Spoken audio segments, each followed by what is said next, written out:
Bonsoir, mesdames et messieurs, et bienvenue à Klagemauer.tv. Le 14 octobre 2014, le président russe Vladimir Poutine a exposé les violations des droits de l'homme et du droit international, ainsi que les crimes de guerre dans le sud-est de l'Ukraine. Il a critiqué le fait que beaucoup d'organisations des droits de l'homme ferment les yeux sur cela. Nous présenterons plus tard une petite vidéo à ce sujet.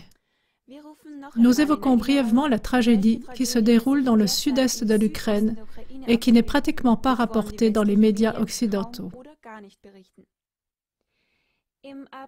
En avril 2014, le nouveau gouvernement de Kiev a commencé une opération armée contre la population de l'Est de l'Ukraine, avec le but de réprimer sa résistance au nouveau gouvernement qui, en février, s'est emparé du pouvoir par la ruse. Selon les indications des Nations Unies, il y a déjà plus de 3200 morts civils et environ 8000 blessés.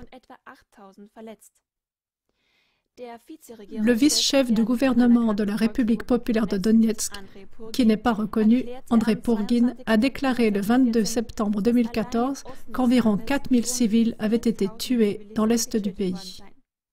Je cite Pourguine. Presque tous les morts parmi les civils, presque 99%, sont des victimes du feu d'artillerie. Notre infrastructure a été détruite surtout par l'artillerie. L'expert Olle Solvang de l'Organisation internationale des droits de l'homme Human Rights Watch a condamné l'usage que font les forces ukrainiennes de l'artillerie et des missiles dans la ville ukrainienne de Lugansk. Je cite Solvang.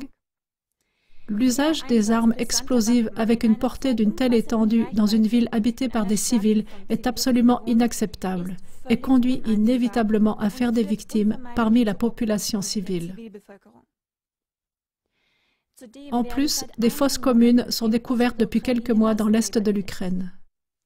Le spécialiste letton du droit public international Einars Kraudins parle d'au moins 400 cadavres remontés des fosses communes.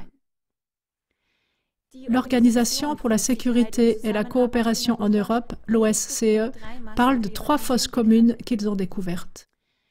Des experts officiels ont établi que les gens avaient été maltraités, puis tués par arme à feu à bout portant.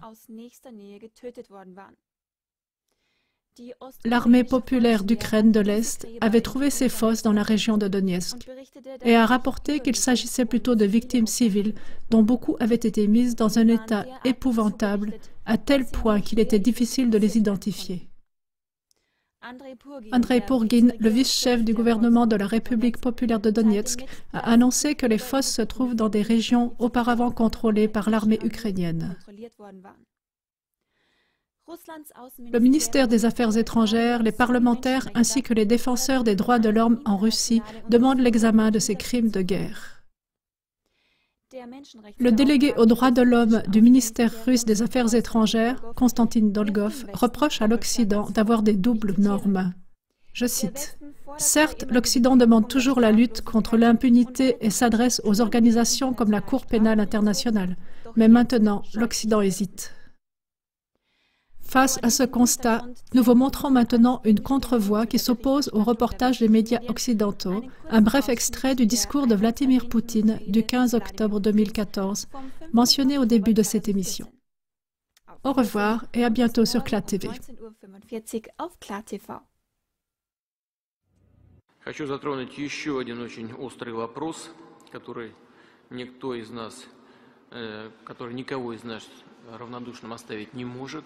Имею в виду события на Украине, мы сейчас постоянно следим за этим. Эти события обнажили полномасштабный кризис и международного права, и базовых норм Всеобщей декларации прав человека, и Конвенции о предупреждении геноцида и наказании за него.